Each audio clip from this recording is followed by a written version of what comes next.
자, 이번 시간은 테마 11번째 이중 등록, 이중 소속 제한입니다.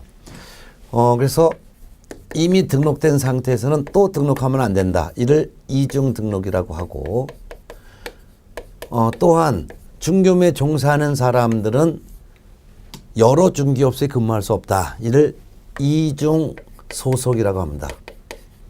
이중 등록과 이중 소속은 일치할 수가 없는 내용이 제한이죠. 자, 그중에서 1번 이중 등록, 이중 소속의 제한에서 개업 공인중개사의 이중 등록 금지 보겠습니다. 개업 공인중개사는 이중으로 중개사무소 개설 등록을 하여 중개업을 할 수가 없습니다. 따라서 현재 중개업을 하고 있는 상태에서 또 등록을 할 수는 없다 이거죠. 주의할 것은 등록을 한 개업 공인중개사는 휴업하고서 휴업 중에 다른 또 등록할 수 없고 업무 정지 받은 상태에서 또 이중 등록할 수는 없습니다. 이를 위반하여 등록된 상태에서 또 이중 등록하게 되면 절대적 등록 취소, 즉 반드시 등록을 취소 처분받는다 그 말이고요. 뿐만 아니라 1년 이하의 징역 또는 1,000만 원 이하의 벌금 중에 하나의 형사처벌도 받습니다. 양가로 2번 개업 공인중개사 다음에 등이 있습니다. 개업 공인중개사 등의 이중 소속 금지. 개업 공인중개사 다음에 등자가 들어가면은 이는 개업 공인중개사를 포함해서 소속 공인중개사, 중개보조원, 개업 공인중개사인 법인의 사원 임원 전체를 말합니다. 여지 중개업에 종사하는 모든 사람을 일컬어서 개업 공인중개사 등이라고 하는데요. 개업 공인중개사 등은 다른 개업 공인중개사의 소속 공인중개사, 다른 개업 공인중개사의 중개보조원, 다른 개업 공인중개사인 법인의 사원 임원이 될 수가 없습니다. 주의할 것은 개업 공인중개사는 휴업 신고하고 그 휴업 기간 중에 다른 개업 공인중개사의 소속 공인중개사가 될 수도 없고 다른 개업 공인중개사의 중개보조원 또는 법인의 사원 임원도 될 수가 없습니다. 이중 소속을 한 자에 대해서는 제재를 받는데요. 만일 개업 공인중개사가 다른 개업 공인중개사의 소속 공인중개사 보조원 사원 임원이 되면은 행정처분으로서 절대적 등록 취소, 즉 반드시 등록 취소 처분 받습니다. 뿐만 아니라 형벌로서는 1년 이하의 징역 또는 1,000만 원 이하의 벌금 중에 하나의 형사처벌까지 받게 됩니다. 소속 공인중개사가 다른 개업 공인중개사의 소속 공인중개사, 다른 개업 공인중개사의 사원 임원이 되면은 이거 자격정지 처분 할 수 있습니다. 세무는 할 수 있다는 거예요. 자격정지라는 것은 소속 공인중개사에 대한 영업정지 처분인데요. 영업정지 처분할 수 있다. 그게 바로 소공에 대한 자격정지 처분을 할 수 있습니다. 뿐만 아니라 형벌로서 1년 이하의 징역 또는 1,000만 원 이하의 벌금 중에 하나의 형사처벌도 받게 됩니다. 중개보조원이 다른 개업 공인중개사의 중개보조원이 됐을 때 이때 행정처분은 받지 않습니다. 중개보조는 공인중개사가 아닌 자로서 개공에 소속된 자이기 때문에 자격정지 대상이 될 수 없죠. 그렇지만 1년 이하의 징역 또는 1,000만 원 이하의 벌금 중에 하나의 형사처벌은 받습니다.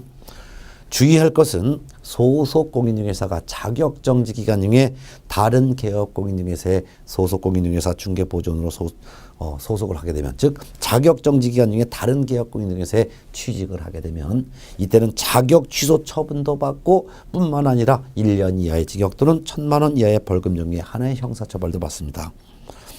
자, 2번 등록의 효력 소멸과 무등록 중개업 내용입니다. 등록의 효력이 소멸됐다는 것은 개업 공인중개사의 신분이 상실되는 경우를 말하는데요.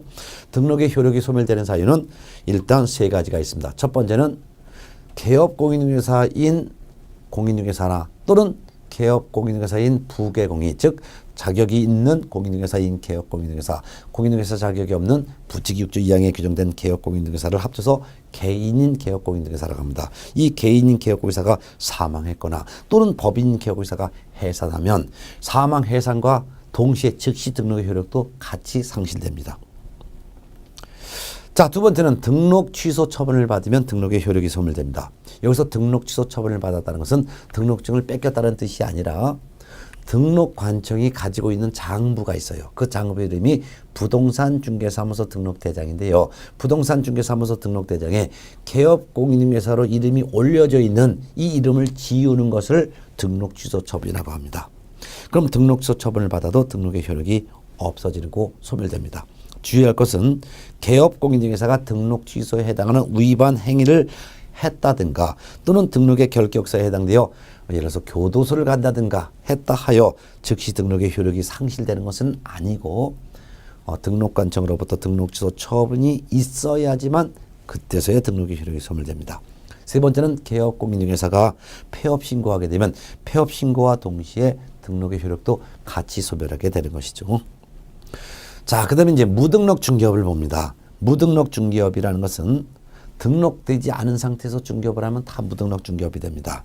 따라서 무등록 중개업의 유형은 기업번 처음부터 등록하지 않은 상태에서 중개업을 한 경우도 무등록 중개업.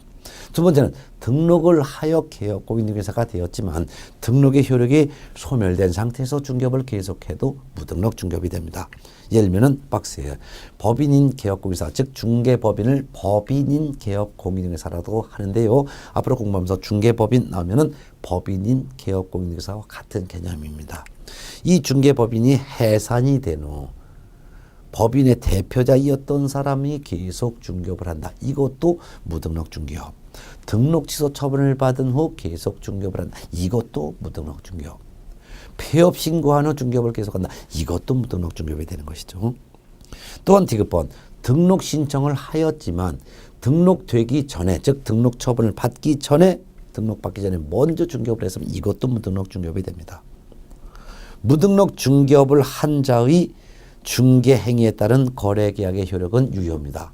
즉 등록을 하지 않고 중개업을 하는 자가 중개를 했더니 매도인과 매수인이 매매 계약을 했다 하더라도 그 매매 계약의 효력은 유효합니다.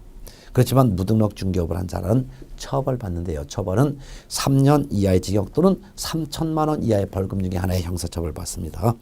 자, 이런 내용에 대해서 공부했고요.